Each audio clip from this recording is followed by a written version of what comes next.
The prolonged conflict that would become known as World War II erupted in 1939 when the Allies confronted the formidable power of Adolf Hitler as he swept across Europe with remarkable speed and precision, toppling nation after nation. The desperate evacuation of thousands of British and French troops from the beaches of Dunkirk underscored the crushing defeats of 1940 and demonstrated that Hitler's forces were a formidable threat. Yet, as more nations became entangled in the global struggle, momentum began to slowly shift. Allied successes in North Africa in 1942, followed by the invasion of Sicily in 1943, combined with the unwavering resistance of the Soviet forces on the Eastern Front, signaled to both the Allies and Hitler that an assault on Northwest Europe was inevitable. 4 years after Dunkirk, Allied ships would once again cross the English Channel, but this time to liberate France and reclaim Europe from Nazi occupation. The Normandy landings of 1944, the largest seaborne invasion in history, marked a pivotal moment.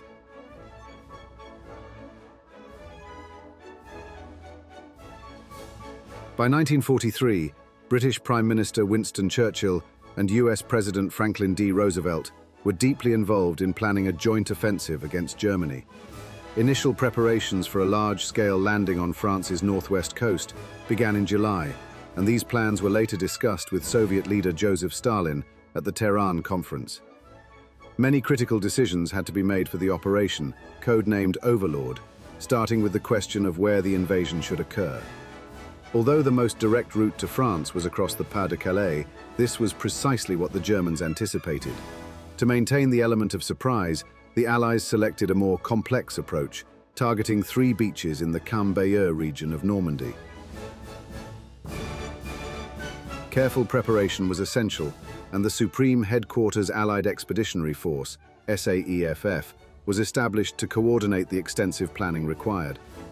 While many expected US Chief of Staff George C. Marshall to lead the operation, command was instead given to General Dwight D. Eisenhower, who had already achieved success in Africa and Italy. Eisenhower worked closely with British General Bernard Montgomery, a seasoned commander with experience from the First World War, Dunkirk, and victories in North Africa. Together, they determined that landing on 3 beaches would be insufficient. They ultimately selected 5 beaches, stretching from Cherbourg to Le Havre. Churchill described this expanse as a 50-mile, half-moon of sandy beaches, and success in this sector would allow the Allies to establish a secure beachhead with access to necessary ports.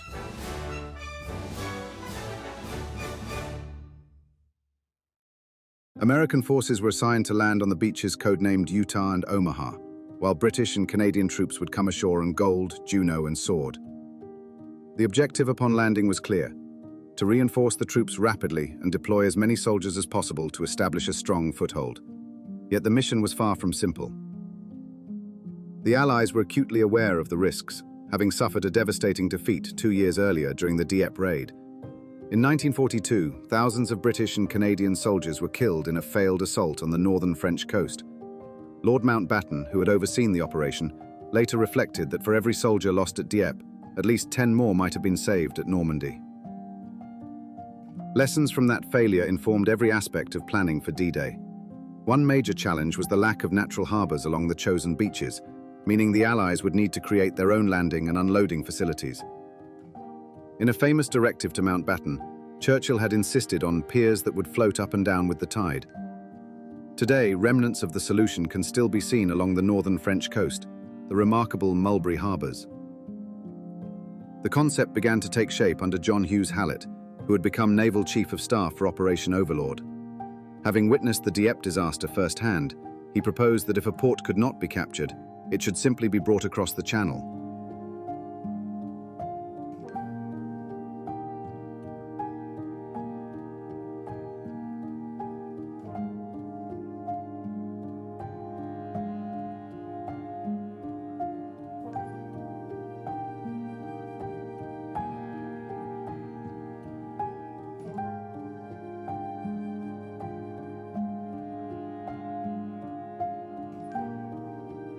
In the months leading up to the invasion, massive concrete blocks were secretly constructed to form 2 Mulberry Harbours. Mulberry A was designated for the American forces at Omaha Beach, while Mulberry B would support the British and Canadian troops at Gold. The scale of the mission being prepared was immense, and the Allies even planned a complementary operation to coincide with Overlord. Eisenhower was eager to create a diversion from the main assault in Normandy and proposed sending a small army from the Mediterranean to land on France's southern coast in Operation Anvil. The Americans believed this would draw German forces away from the north, easing pressure on the troops storming Normandy. The British, however, were hesitant to divert men from the ongoing campaign in Italy, where forces were still pressing toward Rome. As planning for Overlord progressed, Operation Anvil gradually took a back seat. With landing ship tanks, LSTs, in short supply, Churchill even wrote to President Roosevelt requesting that as many as possible be redirected from Anvil to Overlord. The Americans were frustrated by this approach, but an unexpected event soon brought the matter to a sudden conclusion. Just 6 weeks before D-Day, scheduled for June 5, 1944, a rehearsal called Exercise Tiger took place at Slapton Sands in Devon. Around 30,000 troops were practicing the assault, and initially, everything seemed to be proceeding smoothly. On the 6th day, however, disaster struck. German U-boats patrolling from Cherbourg attacked the Allied convoy, torpedoing 5 landing ships. These vessels were critical for both Overlord and Anvil. Their destruction forced the Americans to reluctantly postpone Anvil and focus all resources on the Normandy landings. The tragedy at Slapton Sands also claimed the lives of 700 American servicemen. Despite the loss, such rehearsals were essential, and similar exercises continued in preparation for the main operation.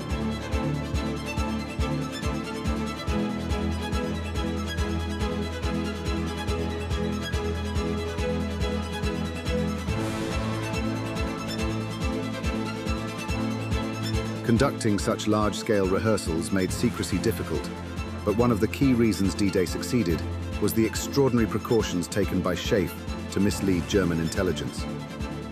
The main goal was to convince Hitler that the invasion would strike at Calais from Kent. For every reconnaissance flight over Normandy, 2 scouting missions were flown over Pas-de-Calais. Additionally, Calais itself was bombed by 1,000 American planes, reinforcing German confidence that the Allies' main assault would occur there.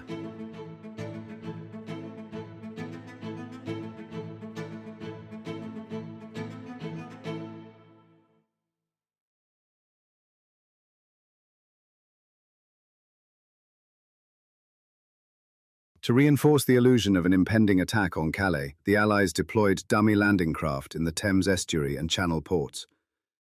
The effort to convince the Germans of a major strike there was so elaborate that it became known as a shadow operation, codenamed Fortitude.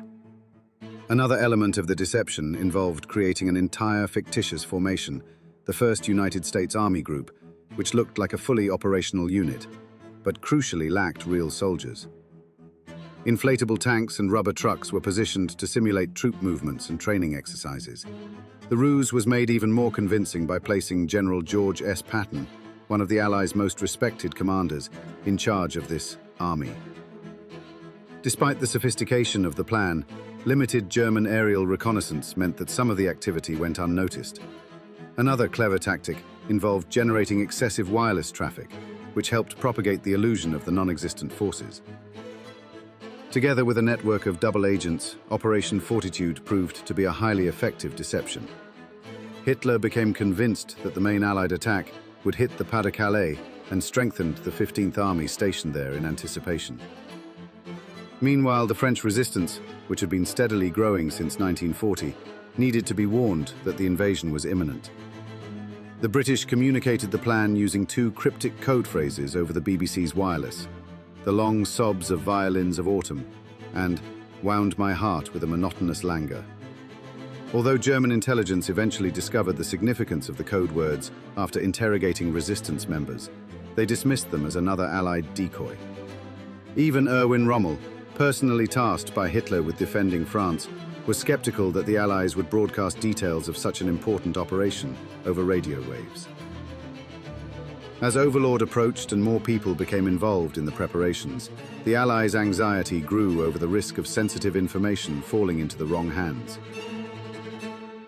In addition to planning one of the largest amphibious invasions in history and executing a massive deception campaign, SHAEF faced the enormous challenge of keeping every aspect of Overlord strictly secret.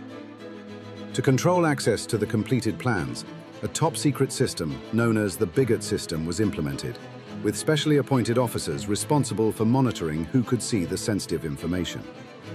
As D-Day approached, different divisions were gradually briefed on the terrain they would encounter and the resistance they might face, but the fear of leaks remained intense.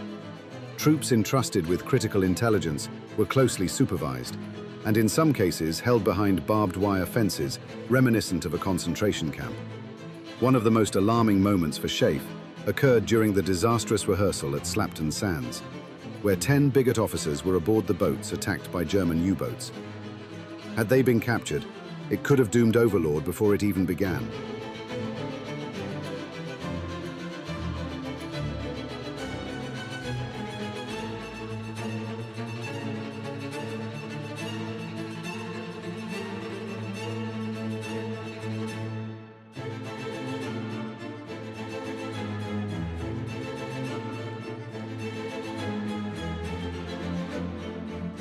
Planning was temporarily halted, while search teams scoured the Slapton area to recover all 10 bodies.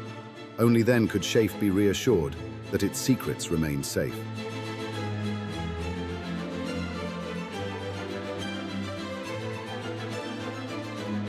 Protecting intelligence was paramount. Officers faced reprimands or even dismissal for sharing confidential information with friends or family.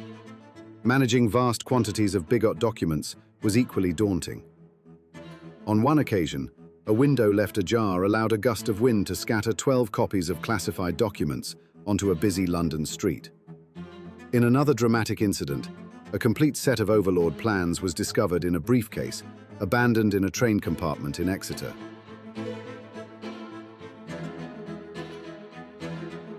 Had either of these fallen into German hands, the mission could have been compromised, but fortunately, the documents were recovered in both cases.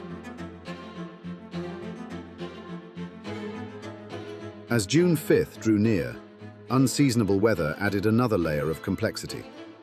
The landings required sufficient moonlight to guide the ships and precise tidal conditions for the troops. When forecasts predicted a severe storm on the one day when these conditions would align, Eisenhower faced one of the most critical decisions of his career.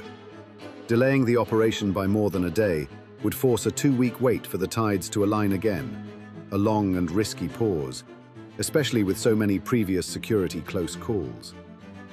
Eisenhower knew that postponing could jeopardize the secrecy and success of the entire mission.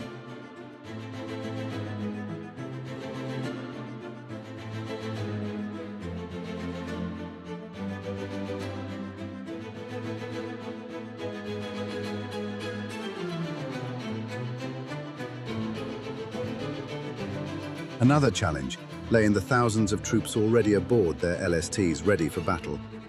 By early June, some 3 million servicemen were on board, and finding a secure, undetected location for them to disembark was virtually impossible.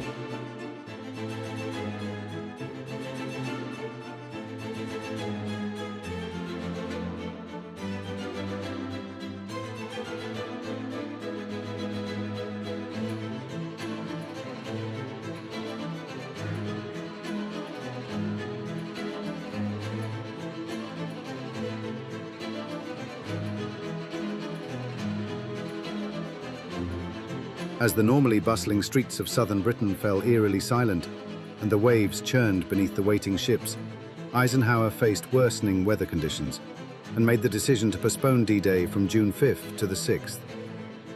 Though the sea would remain rough and the voyage uncomfortable, conditions were expected to improve just enough to make the landing slightly more manageable.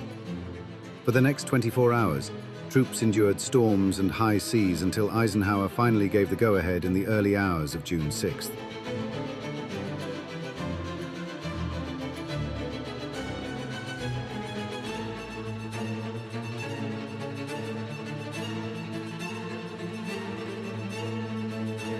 Before the beach landings could begin, a series of airborne operations were launched to secure the flanks and capture key objectives, including bridges along the River Orne. This operation was codenamed Tonga.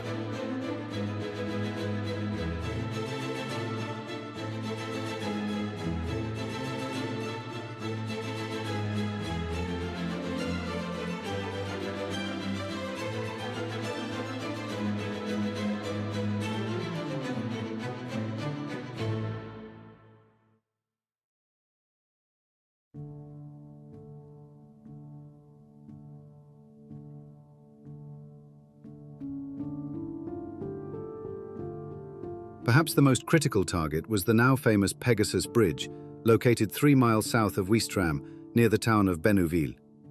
The mission was fraught with danger. 6 Horsa gliders carried 181 men under the command of Major John Howard, tasked with capturing both Pegasus and Ranville bridges intact. Securing these bridges was essential for allowing the landing troops to advance eastward along the coast.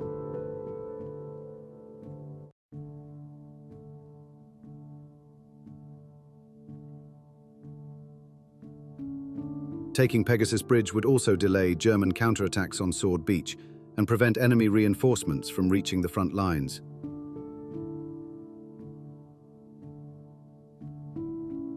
After a tense flight across the Channel, Major Howard's glider touched down in France at 12:16 a.m. The plan had been to use the glider's nose to break through heavy barbed wire protecting the bridge, but the craft landed about 50 yards off target. Its nose broke on impact, throwing the 2 pilots from the cockpit and leaving the rest of the men unconscious. The situation could have ended in disaster, but German defenders assumed the crash was just falling debris, leaving the Allies' presence initially undetected. Once recovered, Howard's men quickly organized and secured the surrounding area. Lieutenant Dennis Brotheridge, only 26, led one of the assault divisions and fought fiercely to capture half of the bridge, tragically becoming the first Allied soldier killed by enemy fire on D-Day. Despite this loss, Pegasus Bridge was swiftly taken, and the local French population hailed the British soldiers as heroes. At Café Gonde, champagne that had been hidden from the Nazis was unearthed from the garden to celebrate the start of France's liberation. However, the Allied paratroopers landing on the western edge of Normandy did not enjoy such a warm reception. Terrible storms and poor visibility caused many paratroopers to land as much as 25 miles off course. With Erwin Rommel having deliberately flooded suitable landing areas, a number of troops tragically drowned under the weight of their equipment.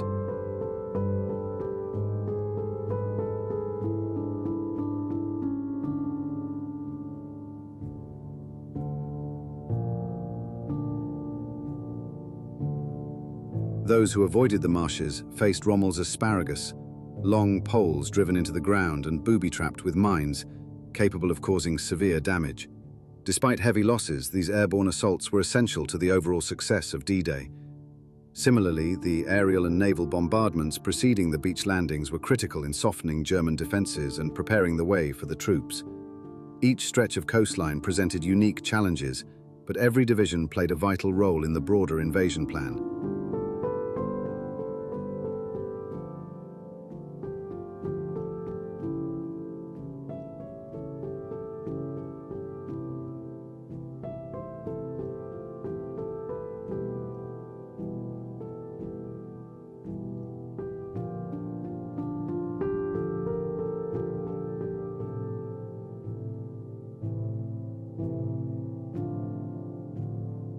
The assault began at Utah Beach, the westernmost landing point near Cherbourg, which stretched roughly 3 miles between Poupeville and La Madeleine. By 2 a.m., over 30,000 American soldiers and 3,500 vehicles were in position, ready to strike at first light. A reconnaissance party swam out to a suspected German observation post armed only with knives and found it abandoned. Similar luck awaited troops along the rest of Utah Beach, providing a surprisingly light initial resistance. Brigadier General Theodore Roosevelt, the eldest son of the former US president, was the oldest man to land that morning at 57. He had personally requested to join the assault, and though his commander initially hesitated, his request was granted. As the first waves landed, it became clear that the chaos of the storm had thrown most ships off course.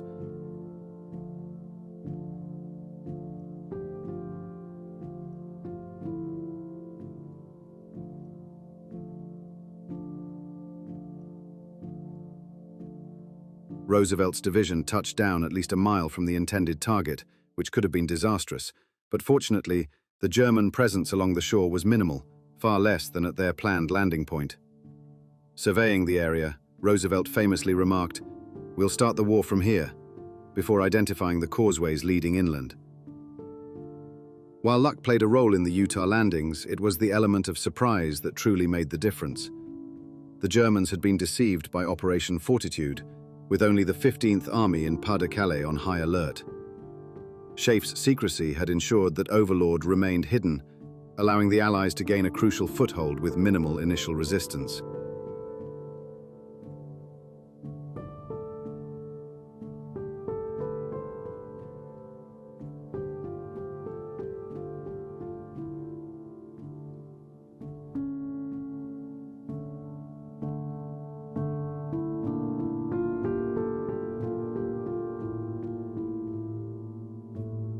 Rommel saw no reason to place the 7th Army, responsible for defending the northwest coast and Brittany, on high alert.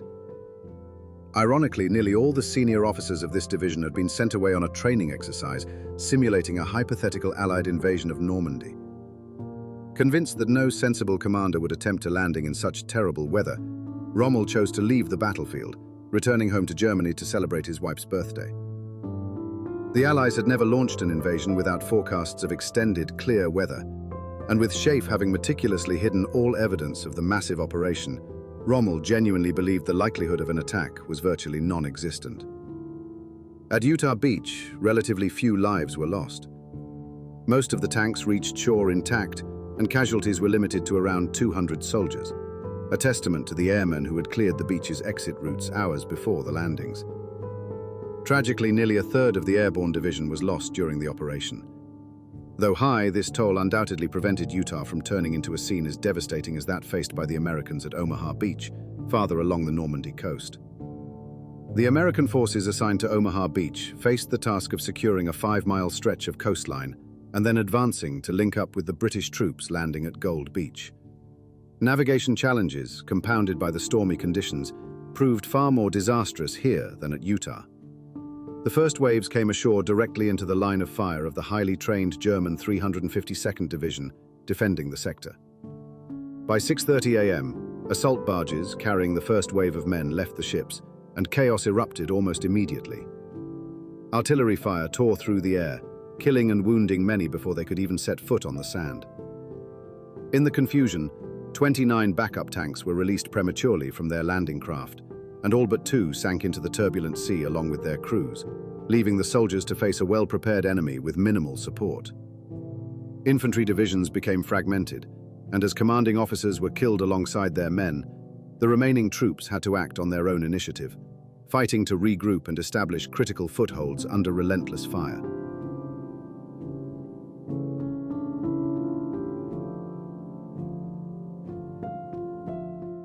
Courageous engineers played a critical role in the invasion, working desperately to clear the beaches of deadly mines. Many were killed as intense gunfire triggered explosives, leaving the second wave of troops to confront scenes of utter devastation and chaos. Despite the horrors, the Allied forces pressed forward, determined to carry out their mission. A short distance away, American Rangers faced equally daunting challenges. Perched atop a 100-foot cliff between Utah and Omaha beaches was the German stronghold at Pointe du Hoc, which housed a battery of guns captured from the French. Its elevated and fortified position made it impervious to both aerial and naval bombardment. To neutralize the threat, a battalion of just over 200 men from the U.S. 2nd Rangers, led by Colonel James E. Rudder, was tasked with scaling the cliffs, seizing the battery, and securing the point. Using ropes and ladders, the Rangers began the perilous ascent, coming under relentless enemy fire. Many were killed while attempting the climb, yet some pressed on with extraordinary courage, ultimately reaching their objective and capturing Pointe du Hoc. For 2 grueling days, the 90 surviving Rangers held the position until reinforcements from Omaha arrived. Meanwhile, further east, British and Canadian forces were landing on Gold and Juno beaches. Their objectives were to liberate the town of Bayeux, secure the Coome-Bayeux Road, and capture the port of Arromanches before linking up with troops from the other beaches. British forces initially faced heavy resistance, but broke through the German defenses and pushed toward the Canadians on Juno before advancing inland. Juno Beach presented an even fiercer challenge. The Canadians confronted the full might of General Wilhelm Richter, suffering heavy casualties in the opening hour. Nevertheless, they fought on bravely, and by noon, the full division of 14,000 men had successfully landed. The final beach in the D-Day operation was Sword, located furthest east near the strategically vital city of Caen, a key objective in the battle for Normandy and a gateway to the Seine and Paris. Securing Caen was one of the most important goals of the entire operation, described by Field Marshal Bernard Montgomery as the crucible of the battle. Although the waters were heavily mined, the British encountered only light resistance on the beach, with the main challenge being the massive number of men disembarking in a relatively small area.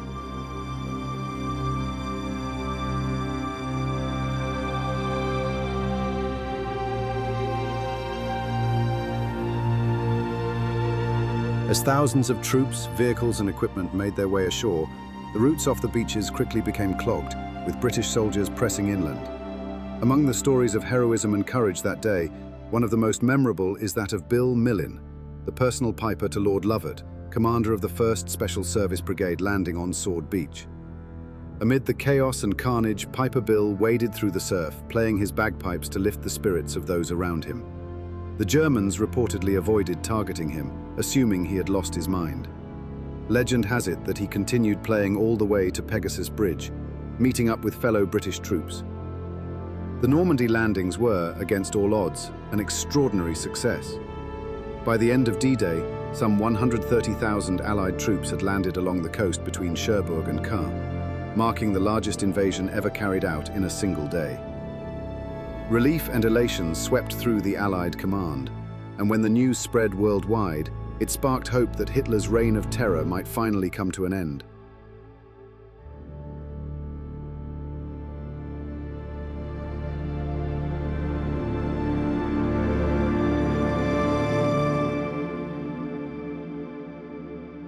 The immense pressure on Eisenhower, commander of the invasion, is almost unimaginable.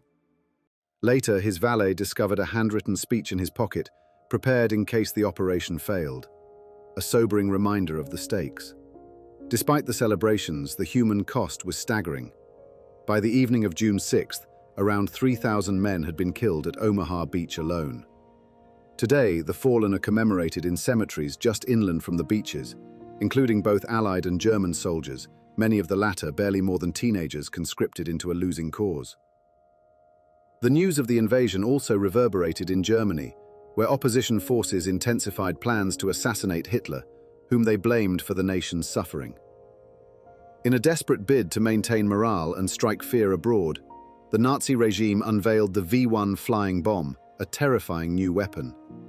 On June 13th, the first unpiloted bombs, each carrying nearly a ton of explosives, struck southern England, causing panic among civilians. 3 days later, a full-scale campaign against London began, with hundreds of V-1s launched in rapid succession. The bombs, known as doodlebugs or buzz bombs, because of their pulsating engines, brought terror wherever they fell. Residents feared the sudden silence that preceded impact, knowing it often meant destruction. While anti-aircraft crews intercepted many, the bombs proved difficult to stop, causing widespread casualties and devastation.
Meanwhile, the Allied forces in Normandy pressed forward with renewed determination.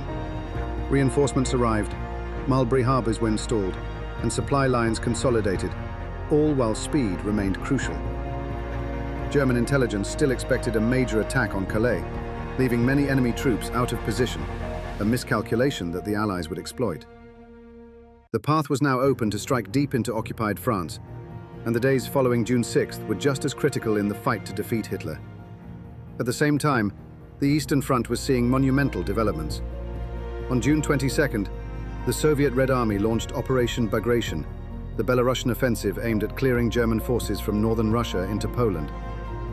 The operation devastated the core of the German army, resulting in approximately 300,000 German soldiers killed, with countless more wounded or captured. This dual pressure on the Axis powers from east and west would prove decisive in turning the tide of the war. As the Russian army celebrated the fall of the last major German stronghold on Soviet soil, the full scale of the devastation became heartbreakingly clear. Vast swathes of land lay in ruins, and the once thriving towns and villages were emptied of the population, either killed or taken prisoner. The Soviets, seething with anger, forced 50,000 German captives to march through Moscow, a procession that took 3 hours, while their forces continued advancing into Poland, just as the Warsaw Uprising erupted. The Soviet troops pressing from the east, Allied forces advancing through France, and the Italian campaign still unfolding in the south, Hitler's Third Reich teetered on the brink of collapse. 500,000 Allied reinforcements were now in France, yet nature intervened. On June 19th, one of the century's most severe storms struck the Normandy coast. The tempest completely destroyed Mulberry A, the artificial harbor for American troops, halting the push inland and forcing the Allies to regroup. Once the storm subsided, the advance towards Cherbourg and Caen resumed. Britain's Field Marshal Montgomery had 2 critical objectives: seize the port of Cherbourg and capture the city of Caen, both still heavily defended by German forces. Yet, compared with the rapid Soviet advances in the east, Montgomery's progress appeared agonizingly slow. When Eisenhower arrived in early July, tension between the commanders was palpable. With German defenses weakened and Allied forces plentiful, he struggled to understand why victory remained out of reach. Under growing pressure, Montgomery launched plans for a new offensive on July 13th, codenamed Operation Goodwood, aimed at finally breaking through to Caen. Opposing him, Erwin Rommel, the legendary strategist of the African campaigns, was equally determined to hold the city. The German defenses were formidable. 5 defensive lines stretching over 10 miles, with infantry entrenched in villages, gun positions along southern ridges and tanks waiting at the outskirts. Fierce fighting was inevitable, and in a cruel twist of fate, this would mark the final campaign of Rommel's illustrious military career. Just one day before Montgomery launched his offensive, British aircraft struck Rommel's car, leaving Hitler's famed Desert Fox seriously wounded and rushed to a hospital. As Allied bombers relentlessly targeted Rommel's fortifications in France, events in Germany took a dramatic turn.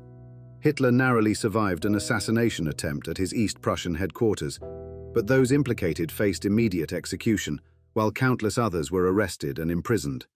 Erwin Rommel, long one of Hitler's most trusted commanders, was among those suspected of involvement.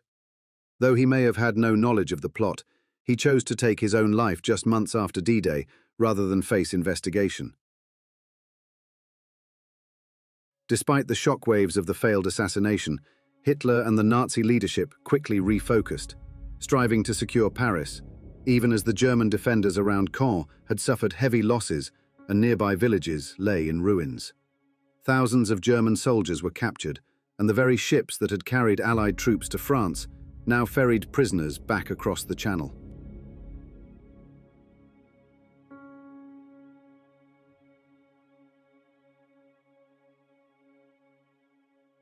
Frustrated by Montgomery's slow progress, Eisenhower authorized American General Omar Bradley to launch Operation Cobra on July 25th. Within a week, as planes rained bombs across German lines, US troops had broken into a strong position. Meanwhile, General George S. Patton and his forces added momentum to the campaign, pushing from the north. In tandem, the previously debated Operation Anvil was revived, renamed Operation Dragoon, a nod to Churchill, who claimed the Allies had been dragooned into agreeing to it. The British had long argued that their forces would be more effective in Italy, but with Rome now captured, there was no reason to hold back troops. On August 15, 1944, the Allies launched an amphibious assault along the French Riviera between Toulon and Cannes.